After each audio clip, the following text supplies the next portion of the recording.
So I feel like there's a Yeah. lot of buzz around business gifts and Cutco gifting.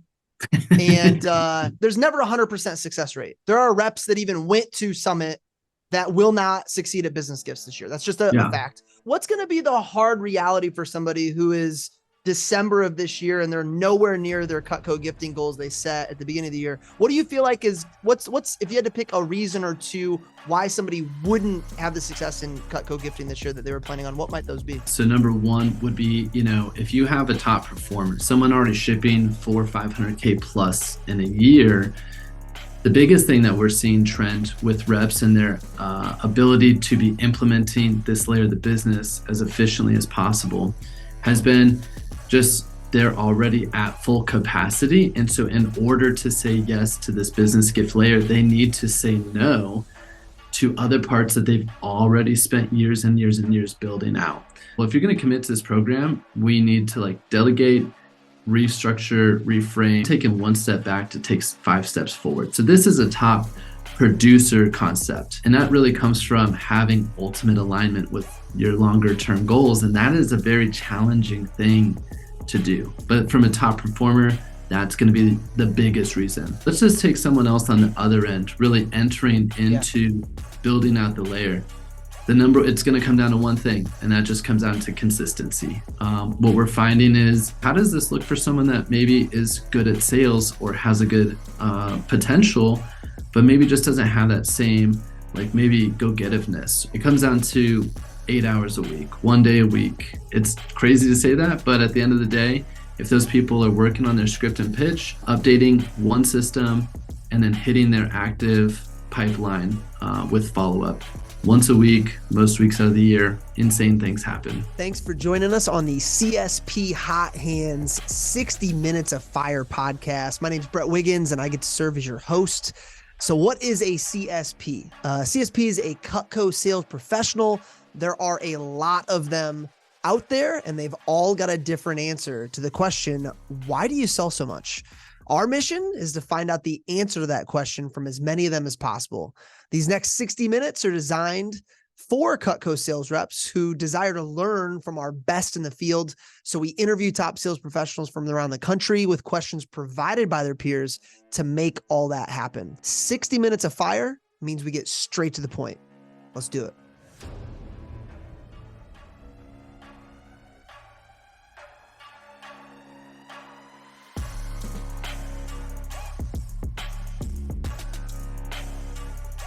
Welcome to CSP Hot Hands. It is 60 Minutes Fire episode 14.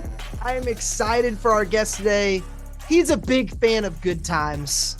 His name is Luke Mills. He is from our Scottsdale, Arizona office, Rising Sun Division. Anytime Luke references a resource that's available to us, he's going to share it with me after our time today. We'll make it available to you guys in our resource folder. Also, just so you're aware, Luke, any scripts, templates, don't feel the need if you don't want to cover in great minor detail.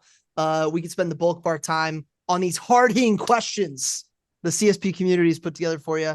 I do want to directly thank those of you who had questions selected for this episode. It would not be very fire without your help. It'd be more like a Vector National trip to Michigan City, Indiana, instead of Madrid. Just not quite as fire. Jordan Thomas, thank you. Jess Miser, big fan of the show. Thank you. Olia Greathouse and Benji Lehman. Thank you guys so much. Luke, are you ready to jam? Let's jam. Let's jam. How long have you been selling Cutco, man? Yeah, started the day after Christmas 2006. So we'll say beginning in 2007. A J-Pro baby. You started 6 months before I did. Oh, look at that. I know, man. It's fun. I think I was a Memorial Day interview, 07, which what a loser. I needed a job so bad. I went for an interview on Memorial Day. I mean, goodness. What's your yearly sales breakdown look like? So what percent maybe at the booth, past customer, gifting, marketing, all that? Yeah, it continues to ebb and flow as we take what has been, the college kid gig and turning it into a career while also supporting a family. Yeah. However, this last year, 50% of that was past customers through marketing and sale promotions. A quarter of that was business gifts, and a quarter of that was at the booth. Tell me if this is a DVM hot take, and just put it out if it's horrible. But I feel like the longer somebody's in the business, wouldn't it make sense that their past customer percentage would rise if they're doing the correct marketing and follow-up and whatnot? One would hope so. Yeah, right? If they're doing the right. I think sometimes it's like viewed as like oh, that's lazy. Your past is so high. It's like, no, I think it's actually just running the business the right way, right? You're adding customers and they should be buying again. So that's awesome. What would you say? What's like you have a goal this year of those percentages, or are you just like in the moment, like, hey, I'm going to do the right things and whatever it ends up is where it's going to end up? Yeah, it's a fair question. We're actually poised for Cutco growth this year, which is always a fun place to be. However, like this annual marketing plan, it's already planned out. It's already in motion. Sale promos, they're already planned out. They're already in motion. Past customer service layers, they're pretty much already planned out. A lot of things end up being already systemized through the last couple of years. Currently with like events, I currently have a unique role that allows me to work 5 local key events. So I already know like that's all I do for those. I don't want to work weekends anyway. So working that offsets and allows me to take like all of July off, which is great. And then some. But that being said, this year is really like we're in it to win it on business gifts. We're tripling down on business gifts this year. I'm coaching with Rob Robincheck. The percentage money where your mouth is. You are a coach, and you are also getting coached. That's a good coach. That's somebody I want coached by. Yeah, I always struggle with I always try and walk the walk, but that has procrastinated some things. So, but we're finally there, especially the business gift stuff. So sending out gold client gifts, having gifting campaigns. This year at about probably 25 grand invested in business gifts for clients. You're all in. Sorts. So it's like I coming to the plate saying, hey, this works for my business. It'll work for yours too. Like, so I feel like there's a lot of buzz around business gifts and Cutco gifting. And what is going to be, because there's never 100% success rate. There are reps that even went to Summit that will not succeed at business gifts this year. That's just a fact. What's gonna and there's this excitement, and I, being in the Midwest, I get plenty of time in front of Rob, and he is such a grinder. Like, what I love about Rob is it's not like, oh, he's a genius, and that's what, like, he really puts in the work. What's going to be the hard reality for somebody who is December of this year and they're nowhere near their Cutco gifting goals they set at the beginning of the year? What do you feel like is what's if you had to pick a reason or two why somebody wouldn't have the success in Cutco gifting this year that they were planning on? What might those be? Yeah, I think there's really two different reasons. So number one would be, if you have a top performer, someone already shipping 400 or 500K plus in a year, the biggest thing that we're seeing trend with reps and their ability to be implementing this layer of the business as efficiently as possible has been just they're already at full capacity. And so in order to say yes to this business gift layer, they need to say no to other parts that they've already spent years and years and years building out. So Lindsay Musser Pacheco is a great example, and should be a great person for this podcast, by the way. But I just look at her and she is like, hey, I work 5 days a week pretty much for CGC. And it was like, okay, well, if you're going to commit to this program, we need to like delegate, restructure, reframe, and maybe you just even need to say no one of those days. So for her, it's like, hey, I'm taking one step back to take 5 steps forward. So this is a top producer concept. And that really comes from having ultimate alignment with your longer term goals. And that is a very challenging thing to do. But from a top performer, that's going to be the biggest reason. Let's just take someone else on the other end, really entering into building out the layer. It's going to come down to one thing, and that just comes down to consistency. What we're finding is, it's great to have someone like Rob who is a grinder. But hey, how does this look for someone that maybe is good at sales or has a good potential, but maybe just doesn't have that same like maybe go-getiveness or what does that look like? Well, it comes down to 8 hours a week, 1 day a week, and it's crazy to say that, but at the end of the day, if those people are working on their script and pitch, updating one system, and then hitting their active pipeline with follow-up once a week, most weeks out of the year, insane things happen. Love it. I love that you have taken the time to really study this as somebody who it sounds like is new to taking the program really seriously. I'm not surprised, but that's awesome. By the way, shout out Lindsay. Would love to have you on the podcast. You're officially nominated now that he said that. So, Yeah. Just let me know. I'm here. I'm here for it. What other titles in life Luke Mills have besides super awesome Cutco sales professional? I heard you mention family. What do we got there? Working with Trent Booth and the Veritas Leadership Group over the last decade has unlocked things within me that I never knew existed until they were coached out of me. If you're listening and you feel stuck or like you have another gear that you're having a hard time getting to, Trent's offering a free intro call to any of our listeners. I love Veritas because it's an amazing combo of mentoring and coaching. I get what I need when I need it most. It's also a flat monthly rate, which is awesome for anyone looking to give it a shot with no contract and no long-term commitment. Schedule a call with Trent today by going to linktree/CSP60. That's linktr.ee/CSP60. That's linktree/CSP60 with a dot before the two E's. Yeah. So husband, dad, we got 4 kiddos. Cool. From girl, boy, boy, girl, 10, 9, 7, 1. Hit the reset button there. Super not boring in the Mills house right now. Between the Cutco hats that I wear, so there's also coach and mentor. So partner with Josh Moeller and the Bass Action team with Gateway program and business accelerated program with Rob. There's lots of really beautiful things happening there. So this is year 7 for that. So that's a beautiful thing that survived COVID and is thriving and serving a lot of really beautiful people. Business gift consultant is a hat we're trying to wear way more often. These probably take up the biggest ones. I'm also a brother and a son.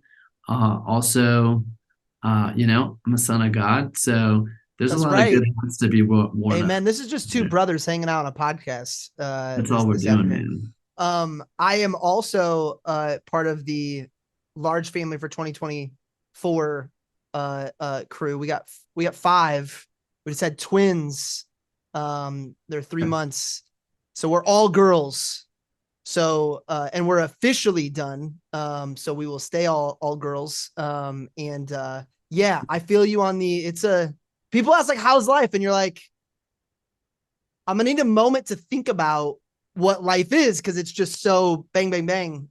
It's full, right? It's full, but it's fun. And that's actually one of the questions that I had submitted was, I hate the word balance, Luke. I don't feel like it's very misleading. So I use the word rhythm. I think I got that from Matthew Kelly, maybe back in the day. Matthew Kelly, Rhythm of Life Action. Love Matthew Kelly.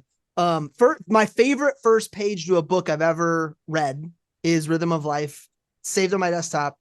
What is your thoughts on like being this guy with a family of 4, but also you're wearing a lot of different hats in business and you got a lot of things going on. What are some key factors that you feel like allow you to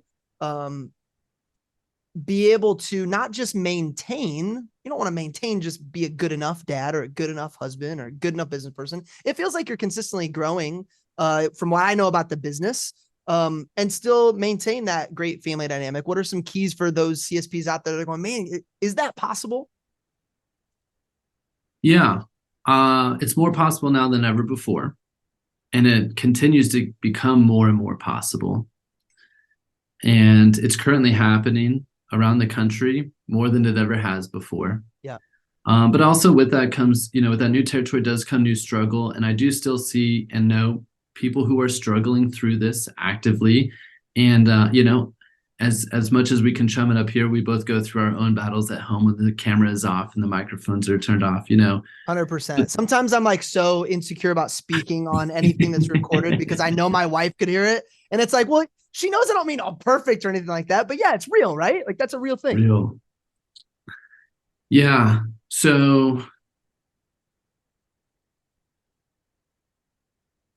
I think that the biggest things for me, I think I've been really blessed with a very innovative, creative mind, and that does allow me to see things differently than they are and more of what they could be. And that has definitely allowed me to tread some unique trails of, providing for a family, utilizing this Cutco vehicle.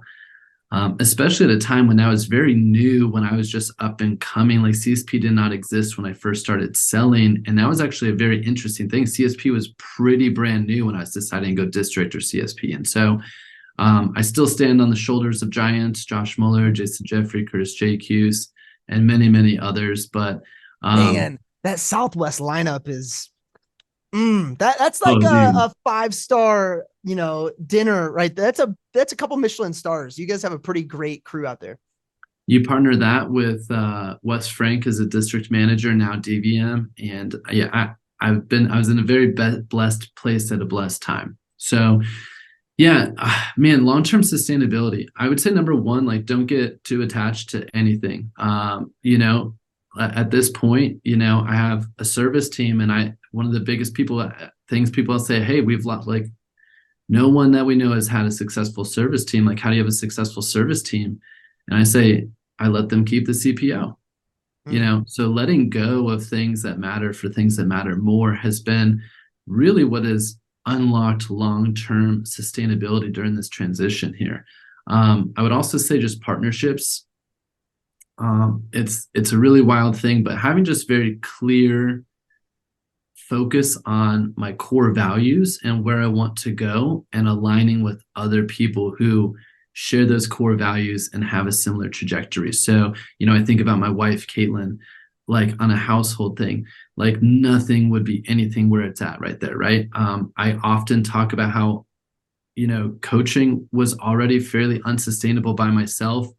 And then I partnered with Josh, and I don't think I would have survived, Vast Action, if it was just Luke Mills, would not have survived COVID, but it was because of that partnership that actually our average coaching clients still had their best year every year through COVID.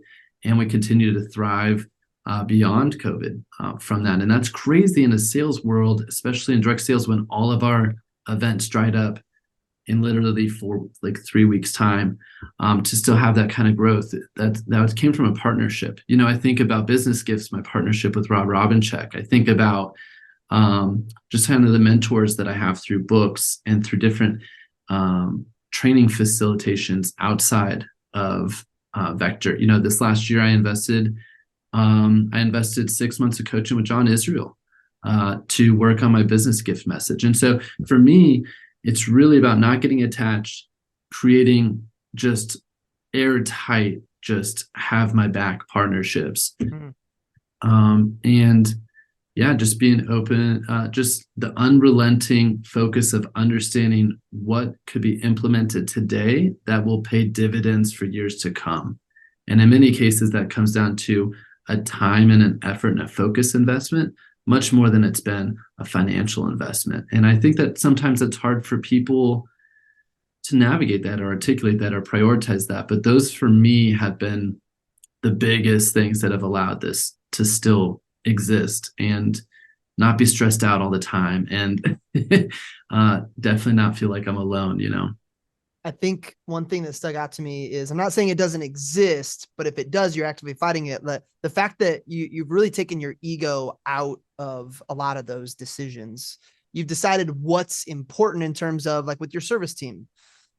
Cool, I don't get the CPO or whatever the case may be. You partnering with someone to learn from them, even though you're a veteran of the business. As soon as I asked you what allowed you to have that success, you immediately turned to, with people like Josh Mueller and Curtis J. Hughes and all that. I think that's a huge part of it. And then one thing you mentioned was how there's proof of people with families as CSPs all over the country. And maybe I just feel this because I'm on the other side of it now versus when I was coming up in the business, but I feel like it's real. I feel like our business has grown up a little bit over the last decade or so, where I think there is a lot more examples of that on the DM and CSP level, not just the DVM and RM level, of people with families that are succeeding in our business. And I think it's so healthy. What's best year ever for CPO for you, Luke? What does that look like?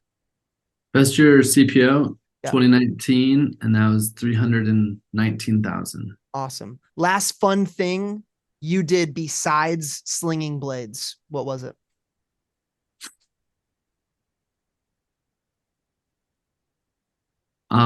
Yeah, slinging a disc. I love ultimate frisbee. Oh, let's go. It gets me out, helps me feel young a little bit. So I keep getting older, and these college guys keep staying the same age. So I'm Look it starting up. to Look it up.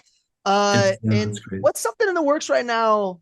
Maybe it's an order program. Maybe it's a business relationship that you've been working on that might not be in the light yet that you're excited about. Just something in the works. Yeah, I mean, I'm happy to just share, like, probably, like, rather than just like a very specific deal. Yeah, I've just had a lot of clarity around what I want from Cutco and Vector. Mm. And yeah, I'd be happy to share that because that's actually really what I'm most excited about. I'm dedicating myself over these next 3 to 5 years. And it's going to take more than 200 orders, but I'm going to be identifying my 200 business gift partnerships. Partnerships is what's gotten me here. It's the long-term focus. It's that repeat client. It's what I've been drilling and learning, and implementing for the last 15 years on the residential side that we can now take and scale up and really utilize Rob Robincheck's $2 million framework. And, there's a lot that Rob has that I don't have, and some of that's grit, and I do have that. You mean talking about like starting a meeting at 4:30 a.m.? That's not something that you were like, yeah, that's totally normal for me. That's good. No, I would do it. I have done it, and they're incredibly profitable, by the way. 6 a.m. 4:30 a.m. If a business person is hard to get a hold of, yeah, you schedule a meeting. Hey, if your life is busy, let's just schedule this at 6. Are you a morning person? Cool. By the way, some people are night owls. So, hey, like, I'm willing to find a time to work with you that's outside of my, my family time, right? So, hey, I've done a 4:30 meeting, and it was probably the most energized, awesome meeting I've had all year, actually, surprisingly.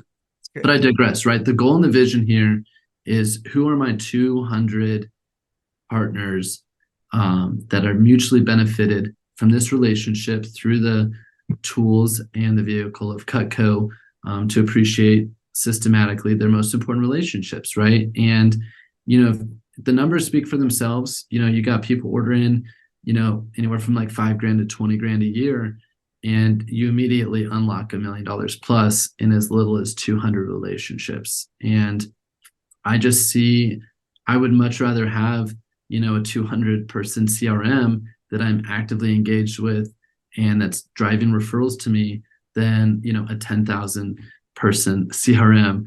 That's just a lot to manage. And so, yeah, that's what gets me up in the morning. That's what I'm actively working towards. That's what's hot in the pipeline. Reminds me of when I was a DM, we had a summit with, like, I think 7 top DMs from Vector East, and then John Wasserman was the DVM who got invited.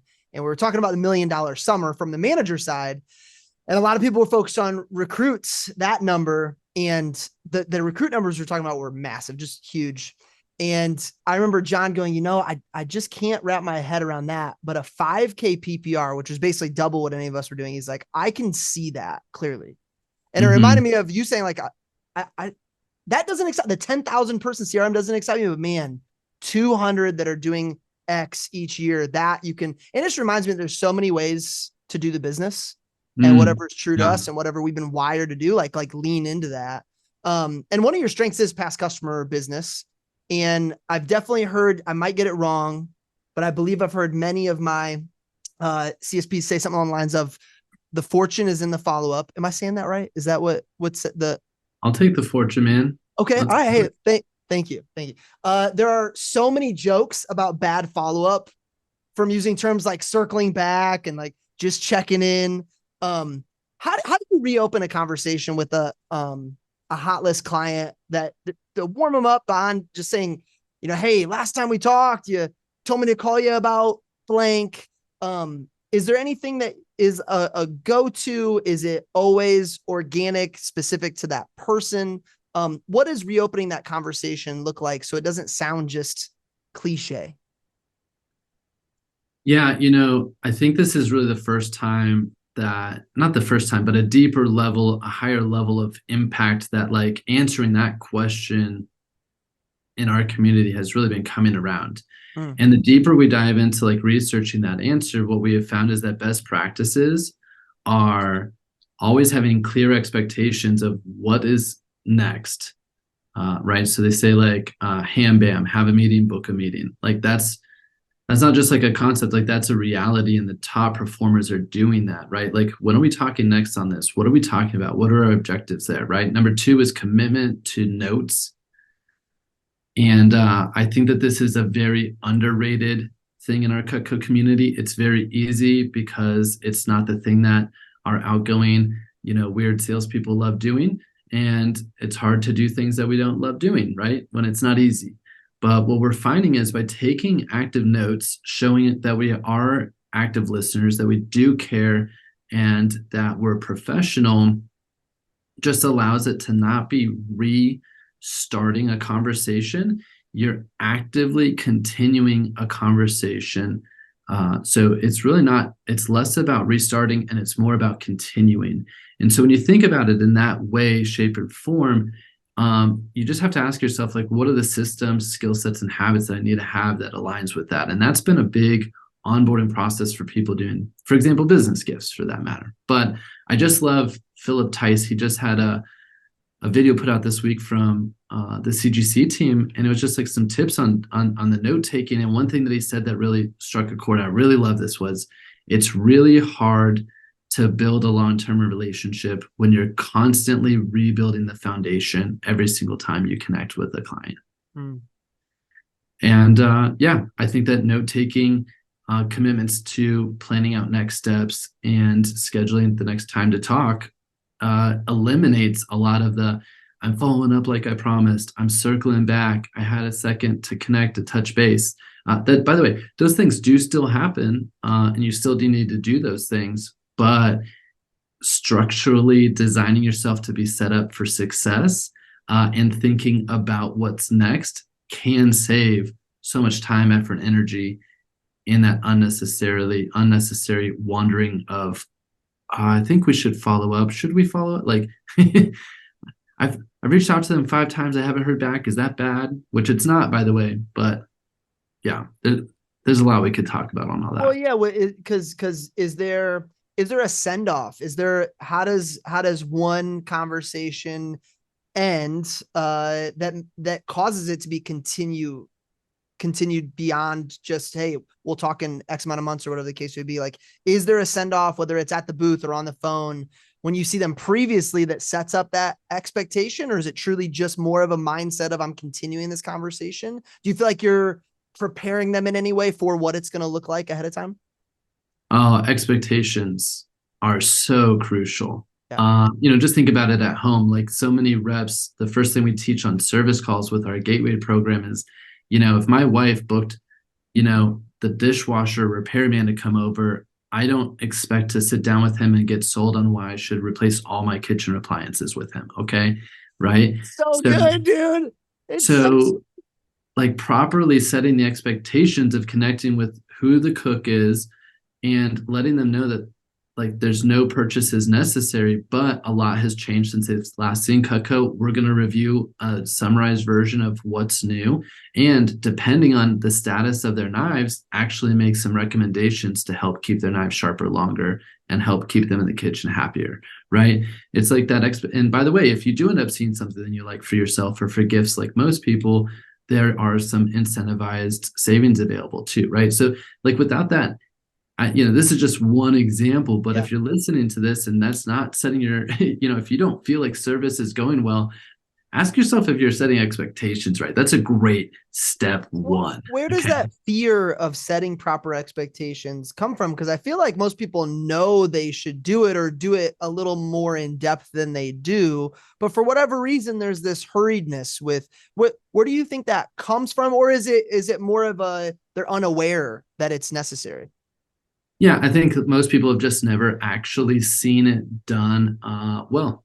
They just don't have, they've never really had that example. And like I said, I've been blessed to come up in a place where there was a lot of, CSP excellence. And I got to train with not just one, but multiple people, seeing and taking the best from multiple different people and even splicing different things that they were doing together. But yeah, I mean, at the end of the day, people actually incredibly respect having clear expectations. It also sets a benchmark. To set this up, I just did a service call an hour away. And by the way, people should never cancel a 1 hour away service call just because you feel like it. Like at the end of the day, if someone said, "Hey, will you drive an hour out here to pick up this $500 or $1,000 check?" I haven't decided how much I'm going to write that out for, but it'll probably be like 500 or 1,000. Like, but you got to drive out here to pick it up. Will you come pick this up? Like, that's what a service call is. And people all the time are saying, "No, I'm not going to drive out the hour to go pick up that $500 to $1,000 check." And it blows my mind. But anyway, I was at this hour away appointment, and this was just 2 weeks ago. It was actually an event follow up from a spring home show. And it was just so fascinating to just see, like, they were already expecting to spend money with me just because of the level of communication. They had a leaving piece from the show. They had a calendar invite. They had an expectations text. And then they got a text the morning of, just letting them know what to expect when I'm there. And then a text when I was 10 minutes away. And like, that's all systemized. I don't even think about it. It's all saved. I'm literally copying, pasting my entire service call day. But they just said, "We haven't received service like this because we live an hour away from town. And it's so hard to get good service from people out here. And we try to look for things to like poke holes in your business, and we don't have a single thing to complain about. Like, we can't wait to work with you." And anyway, like, it just happens to be an area people love upgrading to the ultimates and doing family programs. So, $3,500 later, it was a flower chest for the daughter, an ultimate upgrade for them. Like, I'll do that all day long. But it's just like so funny how that precursor actually leads to sales excellence versus this kind of like, yeah, I'm going to use the sharpening as the foot in the door, and then just hopefully they're ready to buy a lot. I can't tell you as like a husband and father of a household, if I'm like working from home that day and somebody came to work on something and they're like, "Hey, can you sit down with me while I go through X, Y, and Z?" And there was no expectation created of it, how annoying that would be. Number one. Number two, even if I did it, I'm like pissed off the whole time and it makes so much sense. And by the way, I'm speaking to myself here, even with my new reps, creating proper expectations. Like, what if we just kind of normalized in our head of saying, like, if somebody asks how long something's going to take, maybe we were taught to say 30 to 45 minutes when we know for the last 3 years, our appointment lasts at over an hour, or whatever the case may be. Like, letting go of that fear of, "Oh my gosh, it's a long time," versus like, let's just be open, honest, exactly what we're going to be accomplishing. And that has some really, really, really great things that happen on the back end. And for me, what else stuck out there was that it almost is like your expectations not only like made them open-minded to the sale, but it created the sale before you even got there.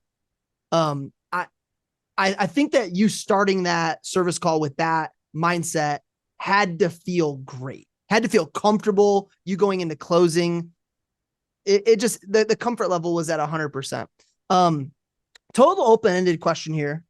And I know it's a general, I know like we're painting with a very broad stroke, but what do you think are the main reasons you've had so many clients decide to reorder with you over the years? Like, if you had to pick out a couple of things that you feel like you do within your business that's created that community that you've got of customers that are ordering over and over and over and over again, what are some things that stick out? If you're still tracking and categorizing all your own expenses, I have a message from your CPA. Stop. If you're listening to this podcast, chances are your goals include growing your sales. And one way to do that is delegating admin responsibilities by trading time for money. Rising Stock and MyBooks.pro is exactly what you need. Rising Stock is an all-encompassing financial tracking and coaching program where MyBooks.pro is exactly what it sounds like. They just do your books. You can choose to just have them track your expenses or take advantage of everything they have to offer. Do your business and your CPA a favor by scheduling a free intro call today at linktree/CSP60. That's linktr.ee/CSP60. That's linktree/CSP60 with a dot before the two E's. Yeah. Well, it's about time that Cool Hand Luke was on the Hot Hands podcast, right? But as nerdy as it is, like having a brand, I joke around about it, and I'm sorry to all my homies out there, but it's like I joke around with my clients. Arizona, we're very whitewashed out here, but it's very like, hey, like Cool Hand Luke. I go, yeah, it's nerdy enough to remember. Otherwise, I'm just another young white guy selling Cutco, and it always gets a laugh. But I was a marketing kid at Arizona State University, and I didn't learn a lot. But one thing I did learn was the rule of sevens. And in marketing, one of the fascinating things is that in the distracted world that we live in, which, by the way, now it starts to age myself, right? Now it's been well over a decade now that I've graduated, but I guess a little bit about a decade since I graduated. But even then they said, so it might even take more than 7 now, but at the time I was going to school, the rule of sevens is that it takes 7 times for someone to hear something once. And that's something that's been incredibly powerful, understanding that as what it looks like to create expectations and to and how that plays out into my process of onboarding clients to partners versus like clients. But what are the things, man, there's so many things, but number one is the belief that if Cutco is as good as it is, that people should be ordering multiple times a year. The only reason why customers are not doing it multiple times a year is because they're not seeing or talking to their rep multiple times a year. But with a upwards towards 80 or 90% close, what's the number one variable that our reps have? It's the rep. So it's really just like I had to deconstruct my preconceived notions that people didn't only wanted to see me every couple of years or only were ready to buy. But at the end of the day, I had to like realize that Cutco's an amazing product. The sooner they have it, the higher, like the more return on the investment they get. The price is only going to continue to go up. So if they plan on buying any gifts this year or doing any more cooking, like it just makes sense that if they don't have a Cutco kitchen or they're going to do gifts, that they are continuing to add on to their collection until they're completely done. So I think that mindset just had to like unlock a couple of barriers I had myself. But man, when it comes to systems, I'm not going to go into these unless there's any one that you really particularly are wanting. But man, just to name drop a few, like Josh Muller's famous Let Go, actually setting the expectation that you're going to work hard for their future business and letting them know this is what I do full-time professionally. There's a lot of ways to buy Cutco out there. I'm always going to work hard for your business. Number 2, the what's next conversation.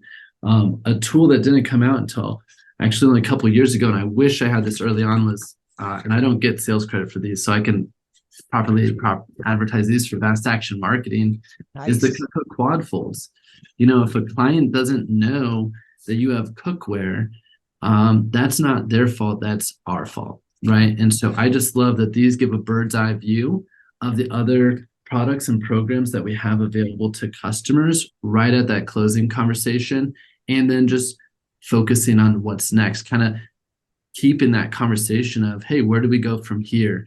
And there's ways to have that, which rolls into note-taking, like actually having clarity around how my customers rank in my CRM and calculating based off of my judgment their future buying potential so that it gets ranked, and each client has a rank for their future buying potential. And by the way, some people that's a 0. So that needs to receive a certain type of rank, but each rank is tied to a specific type of marketing, and that specific type of marketing is linked to a specific type of budget, which helps me budget for my business. And all this kind of comes full circle into like having a long-term vision with my clients. We all know that it costs 5 times more to gain a new client than it does to do repeat business. So why are we not having better alignment with the most qualified people in the world, people who already own Cutco? So all of those with, I think, Vast Action's 3-to-1 marketing ratio, that's value add to any sort of ask, has been significantly powerful. And then, yeah, just I think the consistent value added marketing has just been a really consistent place. And I do think that service is just one of those unique things in our business that unlocks unwavering loyalty. It's amazing the relationships you can develop, or just the things you learn about people on that one-to-one kind of out of the booth environment. It's very fascinating. And some people are very clearly should not be, a future client of mine, while others, if I label that appropriately and I set my systems into place, if I massage that relationship, for my family, for my goals, and for that client, but that could be everyone wins. And, that could be an extra $2-4 grand in my pocket just by having that type of awareness and systems in place. And, I might not be getting that 2-4 grand today, but if I massage this relationship and focus on that wedding that's going to happen a year for that client who wants to get a gift in a year, or they're building a house and they want to do Cutco for that house, or like these things that are in the future, just by like, hey, you're getting a setup, you're getting an ultimate set today, and I know you would do more. I need to earn the right to earn that business. And I need to set expectations. I need to have the notes in place. Like there's a whole aspect here, but actually being the partner, not just the person there to take the order when they're ready. And yeah, can they remember who you are? Do they know that you're in a partnership? Do they know you're their guy? Are you consistently reaching out over 30 touches systematically throughout the year? Is most of your content value driven versus asking for referrals or orders? There's just a lot that kind of goes into it, even down to texting them the day after their order to save my contact card. Every client gets a handwritten thank you card. I mean, shoot, these people are hearing my name 7 times in the first month, and it's already preconceived and set up to allow them to order multiple times in those first 6 months. And they get a touch at the 6 months with, hey, it's time to continue. What's next? Like, how's it been going so far? Awesome. How are we progressing on what's next here? Awesome. Let's just have a plan around what that looks like. Set some sharpening expectations now that we're 6 months in. Like, that's just nobody does that. And that's why it's so easy to gain that long-term loyalty, in my opinion. What's the amount of time that you're spending after? So sale is made, orders placed. How much time are you spending on things like your ranking of potential of buying in the future, the notes that you take? Like when you're done with an interaction, are we talking a couple seconds, a couple minutes? What does it look like when you're doing it at your best? Yeah. I mean, per client, probably 2 minutes. So 2 minutes is what's in between the great note taking and, not doing it at all. What do you think gets in the way of most reps from taking it that seriously? When you have somebody who, they're not following through on that part of the business, what is the hang up usually, in your opinion? Yeah, I think the hang up is they maybe have never seen it modeled well before. And I think that the other reason is distraction. Yeah. They allow other things that are shinier, more fun. I can just tell you value it so much. You see how important it is and how big of a role it can play in your business. There's no way that you're not going to prioritize that. And the first time I heard about Luke Mills was in the mentor capacity, was with people that were coaching with you and really getting some great desired results. What's your favorite part? What's the best part about being a mentor with Cutco? Oh my gosh. Undoubtedly, it's just people who are not a slave to the Cutco vehicle, who are literally making dreams come true. Like people who are living like amazing lives in a way that like they're fulfilling dreams, they're giving back to people, they're very alive. Like being able to see that picture rather than really what I grew up in Cutco, where we were really all just struggling from event to event, sale to sale. And Yeah. that's all fine and dandy, when you got summer pushes and this and that, and you make enough money to not be homeless, whatever.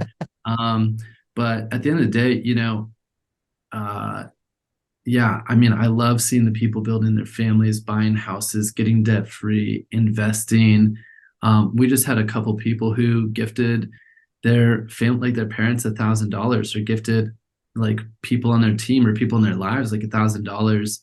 And if you've never done that before, it's such a gift. It's such a blessing. People going on dream trips, people buying investment properties. It's all about just like, how are you scaling this thing? Like all this is just a giant game. And it's like when you realize that we have so many tools in our tool belt and so many resources here at Vector, that it doesn't have to be like that forever. And that if we can just think about things at a higher level and implement some strategic systems in place, that the work I do today really can pay me, 10x over the next 10 years, right? And so how can I consistently have more layers of that in my business than have the churn of, all right, cool, that was that order, what's next? Yeah. Right. What's the hardest part of being a mentor with Cutco? Yeah. The hardest part is seeing behind the curtain. We're in the sales industry. I don't care how awesome or not awesome you are, there's ego involved. And yeah, most of the time people just have to get in their own way, but you see people stumble and get in their own way a lot. And, when you cultivate that relationship based on trust, people share some really wild things going on in their lives. It's crazy seeing like a 400 or 500K shipper who maybe is in a really challenging, relationship, or, and maybe also like in debt still. And the last thing they want to do is be known for anything else other than at the top of the sales charts. And, there's been things like that have come up over the years, and just really seeing that vulnerability of people going into just some really dark places. And a lot of it because they're navigating how they value themselves, when for so long they've valued the measuring stick of CPO. And yeah, but I'll tell you what, man, that I get really excited about that, because when people hit that dark place, it's not fun, but they're just around the corner from like literally the best life they've ever lived. But you got to go through that. You got to go through the valleys, man. And that's not everyone always makes it out still in the Cutco vehicle, and being able to let go of those relationships.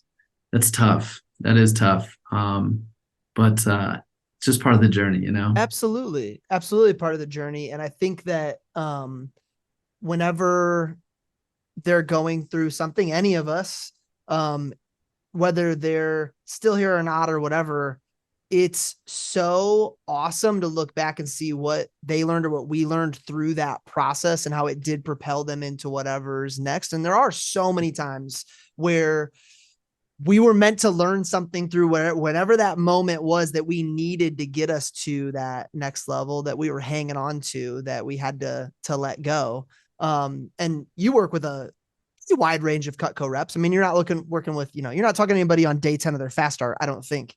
Reps over 50 grand. Okay. 50K. So, but what wide range then? I mean, we got $1 million people, we got 50K people. And I'm sure, like you mentioned, they're not all always crushing it. There are funks that we have to help people get out of within the business. And when you got a mentee who isn't following through on their commitments regularly, I believe Benji in our division, he references this as the integrity gap. Just not doing what they said they were going to do.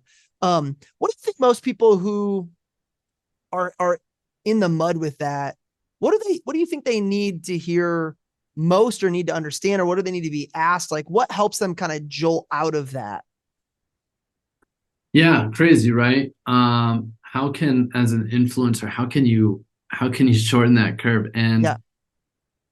And I think in my 10 years of like coaching and like mentoring experience, at the end of the day, that's just something that I have to let go of. It's not something that's entirely in my control. But ultimately, the encouragement and the support that we can provide is very helpful. So, yeah, I think consistently connecting with those people, let them know that you're in, like they have someone on their team that's invaluable. Um, I just told a guy on our team here in Arizona, I looked at him, we worked at a home show this weekend, and he's been kind of an emotional roller coaster for better or worse. And I just told him, I just looked at him, I just said, buddy, you're not broken. You're perfectly fine.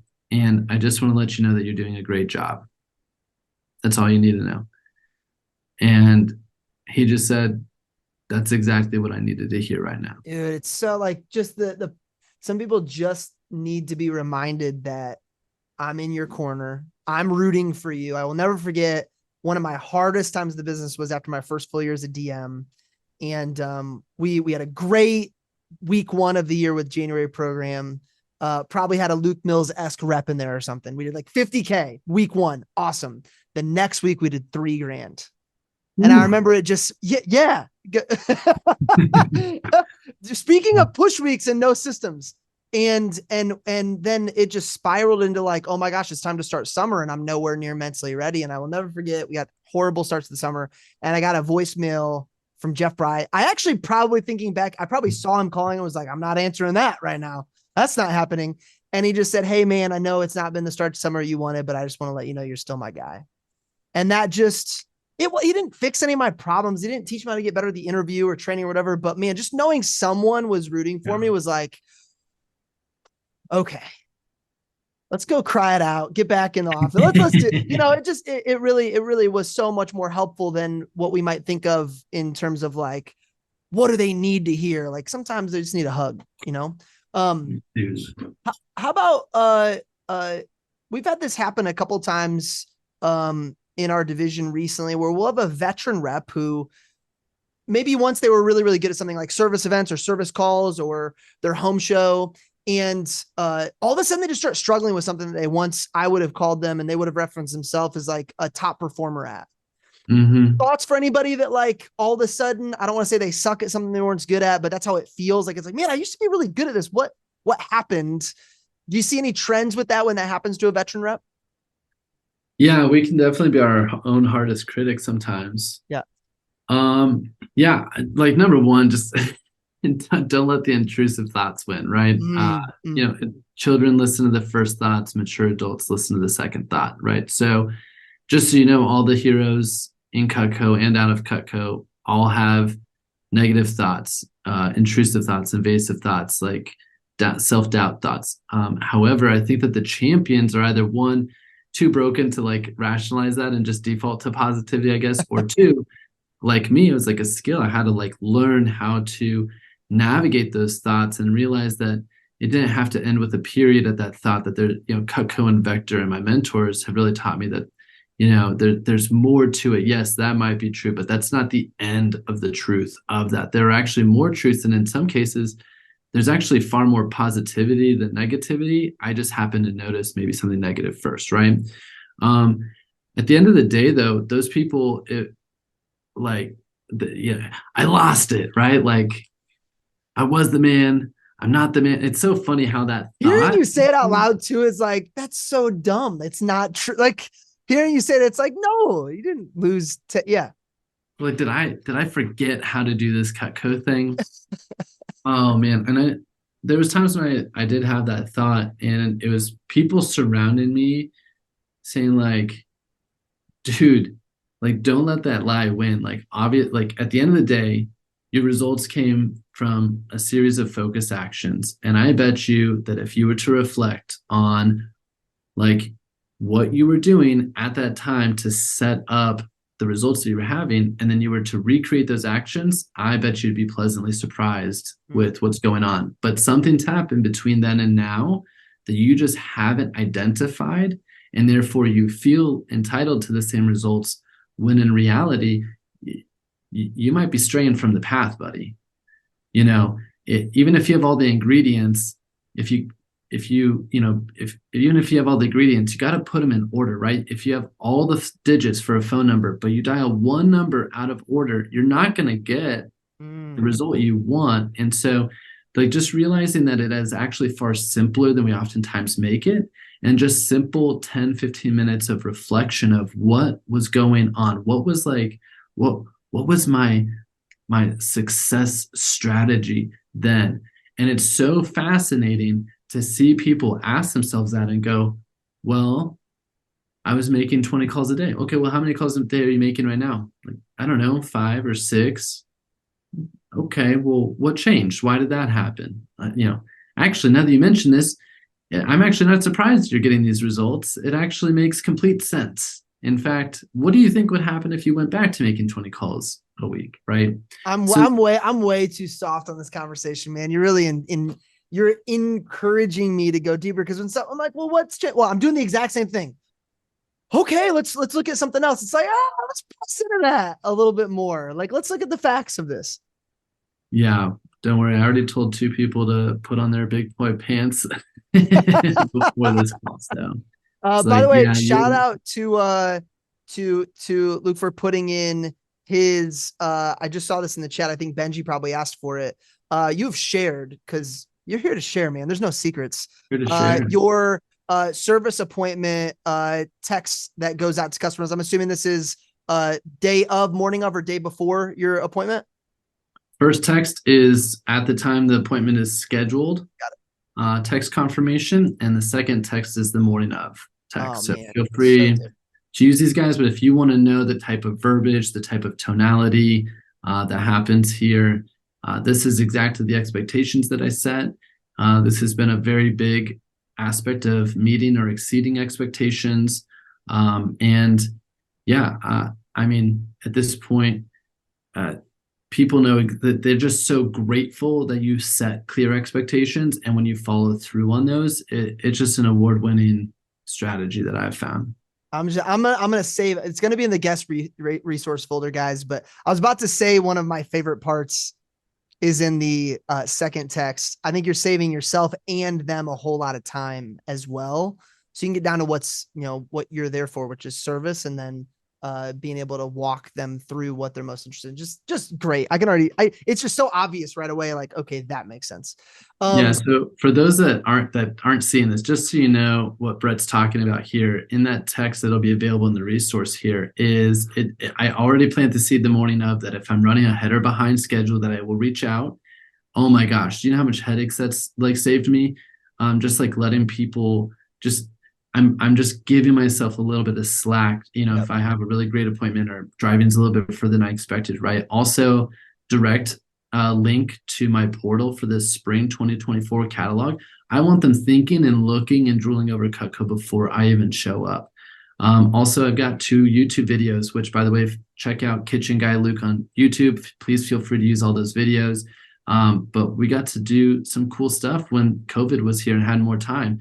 But these 2 videos are so powerful, right? Knife 101 for every Cutco owner, and the 4 mistakes Cutco owners make and how to prevent them.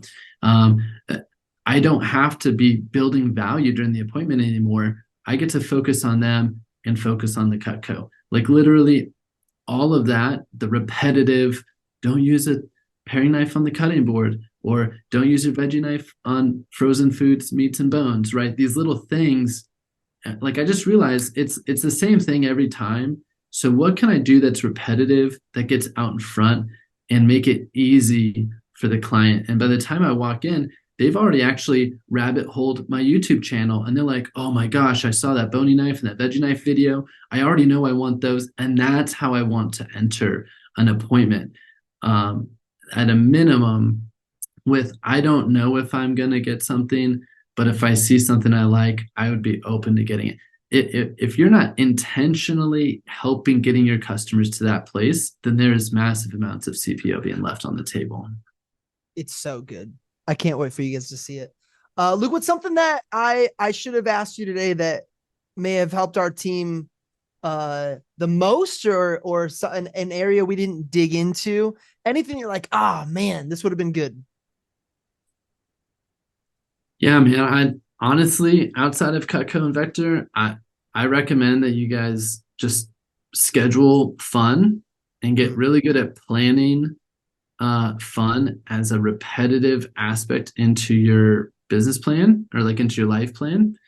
If anyone here is listening to this and you're feeling a little bit burned out, I just think about I just think about some of the, like, Benji, dude. Like, I know you got kids, brother, and like I know you're trying to make this Cutco thing work, and it's like, when you're just burning the candle at both ends, it's just hard to pour from an empty cup. So just asking yourself, how can you efficiently, not easily, how can you efficiently and consistently be filling that cup?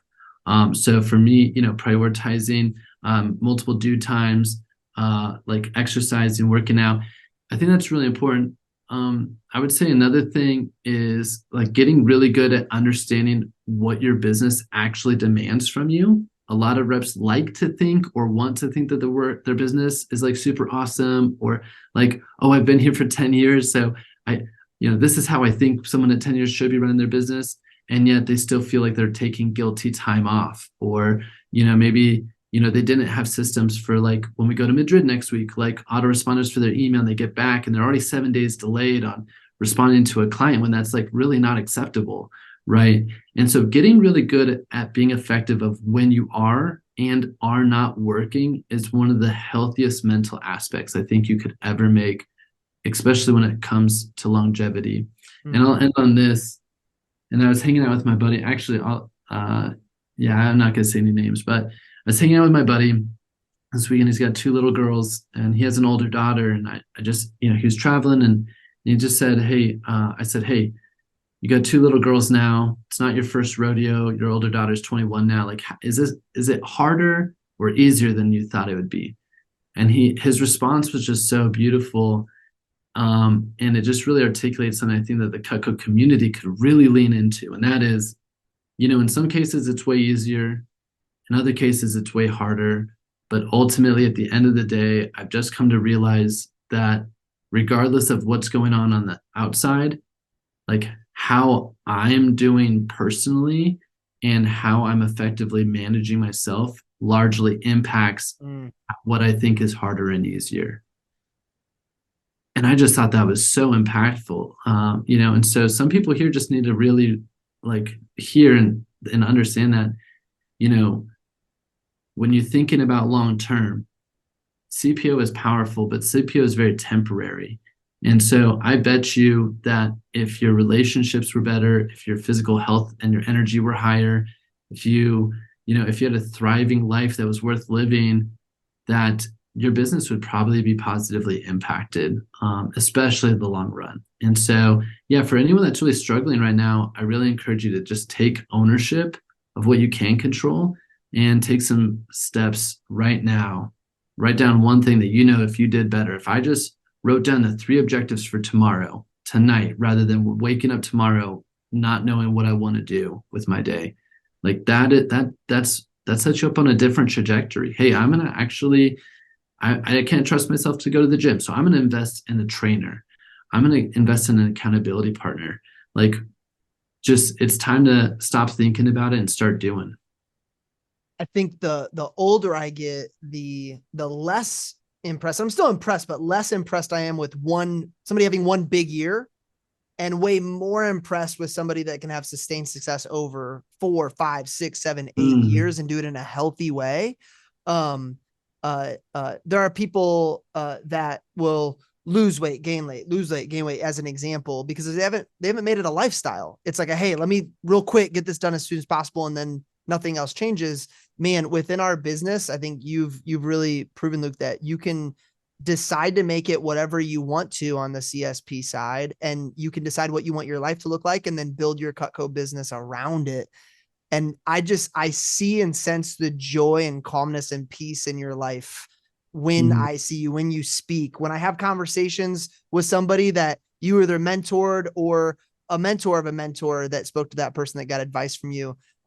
Just a really like, hey, everything's going to be cool. We're good. We're selling knives. It's the vehicle, but it's not life or death. Like it's so easy to have that peace around you, man. I appreciate that so much. And I love that you don't let a sales report or a silver cup race or any of that. We talked about ego earlier. You don't let any of that get in the way, or at least it doesn't feel like it. You know what your objective and priorities are, and it's blinders up, and hey, that's what I'm focused on. And I just love that you're willing to help so many people along the way too, man. So seriously, thank you so much for carving out 60 minutes for today. It was, we really appreciate it. Real pleasure. Yeah, man. Well, hey, don't miss upcoming CSP High Hands interview with Seth Kinzer. How great is that? Luke, I will see you in Madrid at some point, but as already discussed before the podcast, there's not time for, if it's just a wave and like, hey man, love you, peace out. I'm cool. I'm good with that, man. It's going to be a great trip. Have fun. Have a great rest of your day. We will see you next time. Thanks guys. Thanks for listening. And for some of you watching, I want to remind you that all resources from today can be found at linktree/CSP60. That's linktr.ee/CSP60. That's linktree/CSP60 with a dot before the EE. If you want to be a member of our live Zoom audience for one of our upcoming shows, email bwiggins@vectormarketing.com. That's BWIGGINS@vectormarketing.com. If you loved what you heard today, I'd be honored if you followed, subscribed, or even rated us on whatever platform you use to find your 60 minutes of fire. We'll see you next time.